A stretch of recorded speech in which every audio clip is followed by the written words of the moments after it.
Hello दोस्तों, स्वागत है मेरे एक नए क्लास में। आज हम लोग देखेंगे यूकैरियोटिक और प्रोकैरियोटिक कोशिका में अंतर की क्या डिफरेंट होता है। ठीक है, तो पहले तो समझ लेते हैं कि यूकैरियोटिक कोशिका क्या है, प्रोकैरियोटिक कोशिका क्या है, फिर डायरेक्ट ले चलेंगे अंतर पे।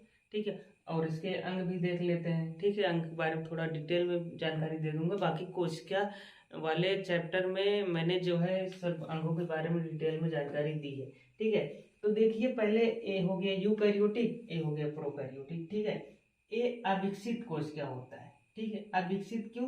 क्योंकि जो कोशिका के अंग होते हैं, कोशिका में तो बहुत सारे अंग पाए जाते हैं। जैसे गाल्जी का हो गया, यानी कि जो मतलब गाल्जी बॉडी होता है, क्या करता है, ऊर्जा का परिवहन करता है ना।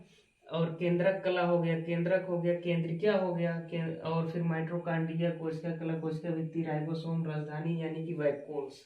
ठीक है, तो एंडोप्लाज्मिक रेटिकुलम ए वगैरह भी हम आपको बताएंगे। तो सारी अंग क्या होता है कि यूकैरियोटिक कोशिका में पाया जाता है, तो इसे विकसित कोशिका कहते हैं। लेकिन इसमें से कुछ अंग इसमें नहीं पाए जाते। ठीक है, इसमें तो न्यूक्लियस भी क्या होता है, प्रारंभिक अवस्था में ही सिस्टम उसका खत्म हो जाता है। अभी हम अंतर जब बताएंगे तो बताएंगे। ठीक है, तो न्यूक्लियस भी ढंग से जो विकसित नहीं रहता, तो केंद्रिका उसमें रहेगी ही नहीं। ठीक है, तो वही चीज है। तो चलिए देखिए, पहले थोड़ा समझ लेते हैं। तो राइबोसोम, ठीक है, राइबोसोम दोनों में पाया जाएगा। देखिए जो दोनों में पाया जाता है, ये मैंने इधर लिखा है। बाकी अभी डायग्राम इसके चित्र के सहायता से आपको बता रहे हैं। बाकी अभी और भी इजी हम कर देंगे इसको। पहले यहाँ से समझ लेते हैं, फिर आगे चलते हैं। ठीक है, राइबोसोम दोनों में पाया जाएगा। हाँ, हालांकि इसको प्रोटीन की जरूरत या ऊर्जा की जरूरत कम होती है, तो इसमें कम मात्रा में रहता है, इसमें ज्यादा मात्रा में रहता है। क्योंकि यूकैरियोटिक कोशिका जो होता है उच्च श्रेणी वाले पादपों और जंतुओं में पाया जाता है। ठीक है, जैसे मानव हो गया, जंतु हो गए। ठीक है, और पादप जैसे पेड़ पौधे आते हैं उसमें। ठीक है, ये जो है वायरस वगैरह, जैसे विषाणु बैक्टीरिया वगैरह, जैसे कोरोना वायरस था ना, वो ससुरा मलच पर जाती है। तो अभी इसको साइड में रखो, पहले इधर आते हैं। तो माइटोकॉन्ड्रिया, माइटोकॉन्ड्रिया का काम क्या है कि ऊर्जा बनाना। हाँ? तो माइटोकॉन्ड्रिया खोल किसने किया था? अल्टमैन ने किया था 1900 में। ठीक है, तो माइटोकॉन्ड्रिया का काम क्या है? ऊर्जा बनाना। जब जो है रक्त द्वारा हीमोग्लोबिन जो है ऑक्सीजन लेके आता है कोशिका में, तो कोशिका से श्वसन करता है माइटोकॉन्ड्रिया। और माइटोकॉन्ड्रिया जो श्वसन करता है, तो जो खाद्य पदार्थ रहेंगे वो तो लेगा ही भाई। भोजन कर रहे हो तो भाई कोशिका, सॉरी, बॉडी के मतलब जब उसका पाचन होगा तो हर एक अंग में जाएगा, यानी कोशिका में तो जाएगा ही। ठीक है, तो वही चीज है। तो खाद्य पदार्थ और जो है श्वसन, जब श्वसन जाएगा तो उसमें क्रेब्स चक्र चलता है। ठीक है, क्रेब्स चक्र जब चलता है तो वहीं से एटीपी का निर्माण होता है। ठीक है, 38 एटीपी मिलकर ग्लूकोज बनाता है। और जब ग्लूकोज बनता है तो ऊर्जा बनती है ग्लूकोज बनने के बाद। लेकिन एक बात और, जब ग्लूकोज बनता है तो वहां से कार्बन डाइऑक्साइड जो है माइटोकॉन्ड्रिया छोड़ता है। ठीक है, फिर वो जाता है रक्त द्वारा, फिर उसको आगे जो है इस हार्ट वाले में नहीं, फेफड़े में पड़ेंगे। ठीक है, श्वसन सिस्टम में। ठीक है, श्वसन तंत्र में। वो वीडियो की लिंक मैं डाल दूंगा, जाके आप उसको भी देख लीजिए। और चैनल को जब खोलेंगे, वीडियोस पर जाएंगे तो वहां पर सारी वीडियो आपको मिलेंगी। ठीक है, बाकी और भी आएंगी। तो यहाँ पे माइटोकॉन्ड्रिया हो गया। कोशिका कला यानी कि कोशिका झिल्ली, कोशिका झिल्ली क्या करता है कि इसको एक सुरक्षा और आवरण प्रदान करता है। ठीक है, जैसे कि इसमें बहुत सारे अंग हैं। अभी मान लीजिए आप मार्केट गए, सब्जियां ले, उसमें आलू टमाटर प्याज सारी चीजें जो है 4-5 मील की सब्जी डलवा लिए, तो उसको रखने के लिए एक झिल्ली चाहिए ना, का हाथ में थोड़ी ना लेके आएंगे। तो जो रखने के लिए चाहिए झिल्ली या थैला, तो वही है उसका क्या कि सुरक्षा आवरण। वही फट जाए तो सारी सब्जियां बिखर जाएंगी, वही चीज है। ठीक है, तो ये हो गया कोशिका कला। हाँ, और कोशिका भित्ति, यहाँ पर ध्यान देने वाली ये बात है कि कोशिका भित्ति जो है ओनली प्लांट सेल में पाया जाता है, पादप कोशिका में पाया जाता है, ना कि जो है जंतु कोशिका में। ठीक है, क्योंकि जो पादप कोशिका होते हैं, अभी मनुष्य से इतना बड़ा, हाँ, बहुत होता है 6 फीट तक होता है ना, 5.5 फीट, 6 फीट, 6.5 फीट जो भी होता है उसका लंबाई, कई लोग होते हैं। तो जो है क्या होता है कि जो है हमारी जो कोशिका होती है ना, बहुत ही ज्यादा मतलब छोटी होती है। एक अगर सुई की नोक से हम यहाँ से हाथ से जो है ऐसे खोद के निकाले ना, तो 15-20 को कोशिका निकलेगी। तो वो ठीक है, तो छोटी कोशिका होती है। लेकिन जब पेड़ पौधे होते हैं, बहुत सारे बड़े बड़े पेड़ पौधे होते हैं, आपको पता ही है, तो उनकी कोशिका जो है बड़ी होती है। ठीक है, तो जब बड़ी होगी तो उनको जो है दोहरा आवरण चाहिए, तो वही कोशिका भित्ति या दोहरी झिल्ली इसको कहते हैं। ठीक है, तो इसका काम हो गया। जब ज़्यादा सामान हो जाएगा झिल्ली में, अब अगर आपको लगेगा कि हाँ यार फट जाएगा, एक झिल्ली और दे दो, तो दोहरा लेते हैं ना, तो चांसेस खत्म। तो वही चीज़ है। तो गालजी का एक काम है क्या है कि जैसे मान लीजिए ऊर्जा जो है, अभी ऊर्जा कोशिका तो पूरे शरीर में है, पूरे बॉडी में है, ठीक है। अपना कोशिका के अंदर माइटोकॉन्ड्रिया अपना ऊर्जा बना रहा है, ठीक है। लेकिन जो अभी हम पढ़ा रहे हैं तो सबसे ज़्यादा ऊर्जा हमको हमारे मुंह को चाहिए ना। तो ऐसा नहीं है कि जो मुंह और जीभ का ऊर्जा रहेगा जब तक वो चलेगा तब तक ही हम बोलेंगे, ऐसा नहीं। जब ऐसा अगर होता तो एक समय ऐसा आता कि बोलते बोलते वहाँ की ऊर्जा खत्म हो जाती है, काम ही नहीं करता। ऐसा नहीं है। देखिए एक एग्जाम्पल लेते हैं, जब कोई मतलब धावक दौड़ता है, ठीक है, तो क्या होता है कि उसका सबसे ज्यादा ऊर्जा उसके पैर को होती है, ठीक है। जब पैर को सबसे ज्यादा ऊर्जा होती है तो पैर तब तक ही चलना चाहिए ना जब तक कि उसके पैर की कोशिका यानी कि वहां का ऊर्जा जो रहेगा, ठीक है। लेकिन ऐसा नहीं होता। जो गाल्जी काय है यानी कि गाल्जी बॉडी, वो जो है ऊर्जा का आदान प्रदान करता है। जहां ज्यादा जरूरत रहेगी ऊर्जा का वहां पे और अन्य जगह की ऊर्जा जाके एब्जॉर्ब कर देगा। इसीलिए क्या होता है कि जब हम थकते हैं पूरी बॉडी से थकते हैं, ऐसा नहीं केवल पैर ही थक जाता है, ठीक है। और केंद्रक क्या है, ये कोशिका का सबसे मुख्य पार्ट है, यही इसका ब्रेन है, दिमाग है, कंट्रोलर है। केंद्रिका क्या है, केंद्रक के अंदर पाया जाता है, ठीक है। और केंद्रक कला यानी कि उसका आवरण, केंद्रक झिल्ली जो उसको सुरक्षा देती है। इंडोप्लाज्मिक रेटिकुलम क्या होता है, जैसे कि इंडोप्लाज्मिक रेटिकुलम में देखिए खुरदरा और चिकना ये अलग अलग नहीं है, ठीक है। मतलब इंडोप्लाज्मिक रेटिकुलम एक ही होता है। जैसे कि एक मिनट मार्कर लाओ, इधर गया, एक ही होता है, ठीक है। उसमें जो है दो पार्ट होते हैं, एक तो जो है खुरदरा रहेगा, एक चिकना रहेगा। ऐसा नहीं कि दो प्रकार के होते हैं, ऐसा नहीं, दो पार्ट होता है, ठीक है।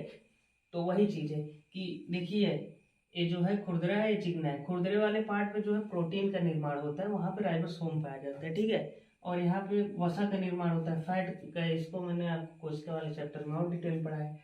बाकी लाइसोसोम का काम जानते ही हो, बहुत ससुर खतरनाक होता है, हाइड्रोलिटिक एंजाइम छोड़ता है, ठीक है। इसकी खोज डी डूबे ने की थी और केंद्र की खोज जो है रॉबर्ट ब्राउन ने की थी, ठीक है।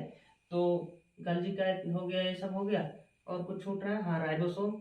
राइबोसोम का मतलब बता ही दिए, जो है प्रोटीन, ठीक है। और ठीक है, चलिए अब जो है हम ये समझ लिए ना। और इसमें सीलिया और फ्लैजिला देख लेते हैं, ठीक है। ऐसा पूरा नया नया आपको लग रहा होगा। सीलिया और फ्लैजिला आपको देखिए बता दें कि जो है एक बाल समान संरचना होती है, हेयर लाइक स्ट्रक्चर होता है बाल के समान। ये देखिए छोटे छोटे बाल को हम सीलिया कहते हैं, बड़े बाल को फ्लैजिला कहते हैं। इसी के जो है सहारे प्रोकैरियोटिक कोशिका जो है मूवमेंट कर पाती है, यानी कि हिल डुल सकती है, ठीक है। और हाँ, ये आउटर मोस्ट पार्ट में पाया जाता है, यानी कि बाहरी सतह पाया जाता है कोशिका के, ठीक है। तो क्लियर। अब चलिए जो है हम इसको क्लीन करते हैं। आप इसका स्क्रीनशॉट ले सकते हैं, लेना चाहते हैं, नहीं तो फिर हम जो है यूकैरियोटिक प्रोकैरियोटिक आपको लिख के उसका अंतर समझाएंगे। यहाँ पे आपको आई थिंक समझ में आ गया होगा, लेकिन अभी हम फिर से एक बार समझाएंगे, ठीक है। तो चलिए स्क्रीनशॉट लीजिए। चलिए, संगठन के आधार पर कोशिका जो है दो प्रकार की होती है, विभाजन, ठीक है। तो ये हो गया प्रोकैरियोटिक, यूकैरियोटिक, ठीक है। तो पहले आते हैं बाबू जो है कोशिका जो है यूकैरियोटिक और प्रोकैरियोटिक। प्रोकैरियोटिक में 70S राइबोसोम पाया जाता है और 80S जो है किस में पाया जाता है, यूकैरियोटिक में। अभी 70 और 80S है क्या, ठीक है। अगर आप जो है कोशिका वाला वीडियो देखे होंगे तो आपको पता होगा, ठीक है। यस का मतलब होता है सेडबर्ग यूनिट या सेडिमेंटेशन कोफिशिएंट के आधार पे उसका जो है हम पता करते हैं, ठीक है। सेडिमेंटेशन कोफिशिएंट के आधार पे हमको ये पता चलता है कि कौन सा जो है 70S है, कौन सा 80S, ठीक है। जैसे कि क्या रहता है कि देख के उसकी आकार साइज को देख के हम उसका अंदाजा नहीं लगा सकते कि कौन सा बड़ा है कौन सा छोटा है, ठीक है। उसके लिए मैंने आपको एक एग्जाम्पल पहले भी बताया था, अभी भी समझा देता हूँ कि जो है उसको मतलब मापने के लिए क्या होता है कि एक पात्र लेंगे, ठीक है। उस पात्र में जो है पानी रखेंगे, ठीक। अब आकार में तो हमको देखने से लग नहीं रहा है, आपको पता नहीं चल रहा है कौन सा बड़ा कौन सा छोटा, ठीक है। तो उसमें क्या है, दोनों को जो है डालेंगे, जो पहले नीचे जाएगा, ठीक है, वो हो गया 80S बड़ा वाला, ठीक है। 80S बड़ा वाला और जो बाद में नीचे जाएगा वो तो भाई छोटा है ही, ठीक है। तो इसका मतलब आप समझे, सेडिमेंटेशन कोफिशिएंट यस जो है सेडबर्ग यूनिट, ठीक है, अभी उसको बताते हैं। तो सेडिमेंटेशन कोफिशिएंट के आधार पे हम इसका पता लगाते हैं, ठीक है। जैसे मान लीजिए एक एग्जांपल की दो हमारे पास सिक्के हैं, ठीक है, दो हमारे पास सिक्के एकदम उतना ही पतला, उतना ही मोटा, उतना ही बड़ा है, ठीक है। बस हाँ मेटल बदल सकते हैं, ठीक है, बदल के रंग दीजिए कोई पता नहीं पाएगा, ठीक है। तो क्या बोलते हैं कि एक 5 ग्राम का है, एक 10 ग्राम का, अगर हम आपको ऐसे दिखाएं, ठीक है, या फिर एक 5 ग्राम का, एक 6 ग्राम का, एक 7 ग्राम का, थोड़ा सा डिफरेंस रहेगा, हाथ से भी नहीं पता चलता है ग्राम ग्राम। तो आपको दिखाएं कि कौन सा बड़ा है कौन सा छोटा, आप तो बोलेंगे सर जी ये तो दोनों सेम है। भाई कैसे सेम, जब हम उसको लिक्विड में डालेंगे आपको पता ही है, या गिराएंगे 1-2 ग्राम का फर्क रहेगा, तो वैसे गिरने में कोई भी वो नहीं बता पाएंगे, ठीक है। जब लिक्विड में डालेंगे थोड़ा बहुत का फर्क रहेगा, तो क्या होगा कि जो वजन रहेगा वो पहले बैठेगा या बड़ा रहेगा, जो जो है जिसका द्रव्यमान ज्यादा रहेगा, जो जिसका कम रहेगा वो बाद में आएगा, तो इसी के आधार पर पता चलता है, ठीक है। एक तो ये हो गया कि राइबोसोम, ठीक है। देखते हैं कि क्या देखते हैं कि प्रोकैरियोटिक कोशिका में 70 यस प्रकार के राइबोसोम पाए जाते हैं, क्लियर। और यूकैरियोटिक कोशिका में 80 यस प्रकार के राइबोसोम पाए जाते हैं, ठीक है। और हाँ, प्रोकैरियोटिक कोशिका की जो कोशिका भित्ति होती है, सेल वॉल, जो कि दोहरी झिल्ली जिसको बोलते हैं, ठीक है, वो जो है पतली होती है, ठीक है। और यूकैरियोटिक कोशिकाओं की कोशिका भित्ति जो है मोटी होती है। लेकिन यहाँ पर एक बात और ध्यान देने वाली बात है बाबू, कि जो है यूकैरियोटिक कोशिकाओं की जो कोशिका भित्ति होती है ना, वो तो भाई खतरनाक होती है, मतलब जबर होती है, मजबूत। वो जो है केवल पादप कोशिकाओं में पाया जाता है, जल्द कोशिका में नहीं पाया जाता है, ठीक है। ओनली प्लांट सेल में ही जो है सेल वॉल पाया जाएगा या पाया जाता है, ठीक है। तो ये चीजें मत भूलिएगा, ठीक है, उसको अलग से आप लिख लीजिए, ठीक। तो अब चलते हैं तीसरे पॉइंट की तरफ, समझ में आ गया ना। कोशिका भित्ति इसमें जो है पतली होती है, ठीक है, इसमें जो है जंतु में नहीं होता है, ओनली प्लांट सेल में होता है, यानी पादप कोशिकाओं में होता है, ठीक है। तो ये चीजें याद रखिएगा, ठीक, और मोटी होती हैं, मजबूत होती हैं। चलिए अब तीसरा देखते हैं। प्रोकैरियोटिक कोशिकाओं में केंद्रक कला नहीं होता है, ठीक है। इसको देखिए, न्यूक्लियर मेम्ब्रेन, इसको देखिए ध्यान समझिए, ठीक है। यानी कि कभी कभी क्या होता है ना कि कोशिका हो, सॉरी, केंद्रक होता ही नहीं है, कभी कभी रेयर केस में। लेकिन क्या होता है कि जब प्रारंभिक अवस्था रहता है, यानी कि बन ही रहा होता है, तभी इसका डिवीजन हो जाता है, विभाजन हो जाता है, ठीक है। तो इसमें क्या होता है कि ना ही केंद्रक कला होता है, ना ही केंद्रिका होती है, ठीक है। न्यूक्लियस जब पूरा डेवलप ही नहीं करेगा तो होगा कैसे, ठीक है। तो वही चीज है। लेकिन यूकैरियोटिक कोशिकाओं में केंद्रक कला होता है भाई, न्यूक्लियस अच्छे से विकसित करेगा, उसके अंदर केंद्रिका भी रहेगा, यानी न्यूक्लियोलस भी रहेगा, तो भाई न्यूक्लियर मेम्ब्रेन रहेगा ही सुरक्षा करने के लिए, ठीक है। तो समझ में आया, यूकैरियोटिक कोशिकाओं में जो है सारे अंग व्यवस्थित रहते ही हैं, लेकिन होते ही हैं, लेकिन जो है केंद्रक कला भी होता है, केंद्रक भी पूर्ण विकसित होता है, और केंद्रिका भी होती है, केंद्रक द्रव भी होता है, ठीक है। तो चलिए तीसरा पॉइंट समझ में आ गया, और 2-4 पॉइंट और आपको जो है बढ़िया बढ़िया बताते हैं। बाकी जो है और ज्यादा डीप में जाने का मतलब है तो इसमें तो हम 20 अंतर आपको बता देंगे, ठीक है। लेकिन जो जानना जरूरी वैसे भी ये नहीं आएगा कि हाँ इसी के बारे में लिखो। बाकी ये चीजें आपको मैंने केंद्रक केंद्रिका क्या चीजें हैं, राइबोसोम वगैरह सारी चीजें बताया, वैसे भी आपको कोई दिक्कत आने वाली नहीं है, ठीक है। बाकी थोड़ा सा अंतर पर ध्यान दे दीजिए। यूकैरियोटिक कैसे पहचानेंगे, यू मतलब तुम, हम, ठीक है, वही चीज है। तो यूकैरियोटिक यू, ठीक है, यानी कि यूकैरियोटिक जो कोशिका होता है ना, वो उच्च श्रेणी के जो है जंतुओं और पादपों में होता है, ठीक है। बाकी ये वायरस वायरस सारे कोरोना वोरोना है, चूतिया पकड़ता है, ठीक है। तो चलिए यहाँ पर मैंने जो है लिख दिया ताकि जो है टाइम ना नष्ट हो, ठीक है। तो अब आइए समझाते हैं आपको एक एक चीजें। देखिए यहाँ पे प्रोकैरियोटिक जो कोशिका होता है उसमें जो है माइटोकॉन्ड्रिया जो है नहीं होता, ठीक है। माइटोकॉन्ड्रिया हो गया, गाल्जी क्या हो गया। जब माइटोकॉन्ड्रिया नहीं है बाबू, माइटोकॉन्ड्रिया का काम क्या है, ऊर्जा बनाना, उसका मुख्य काम है, ठीक है। जब ऊर्जा बनेगी ही नहीं तो ये जो गाल्जी का यानी कि गाल्जी बॉडी है वो क्या करता है, ऊर्जा का आदान प्रदान करता है। जहां ज्यादा जरूरत रहेगी ऊर्जा को वहां पे ले जाके ऊर्जा देगा, ठीक है। तो जब ऊर्जा बनेगी नहीं तो ऊर्जा क्या करेगा, ढोने वाला क्या करेगा, मतलब कोई चीज अगर ले जाना है कहीं, वो चीज है नहीं तो ले जाने वाला आके क्या करेगा, कुछ नहीं ना, समझ में आया? लवक यानी प्लास्टिड नहीं पाया जाता है।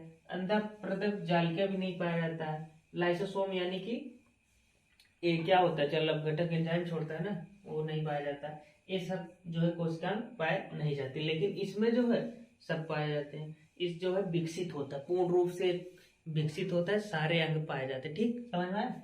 यूकैरियोटिक में। अब देखिए प्रोकैरियोटिक कोशिकाओं में जो है श्वसन एंजाइम प्लाज्मा झिल्ली पर होता है।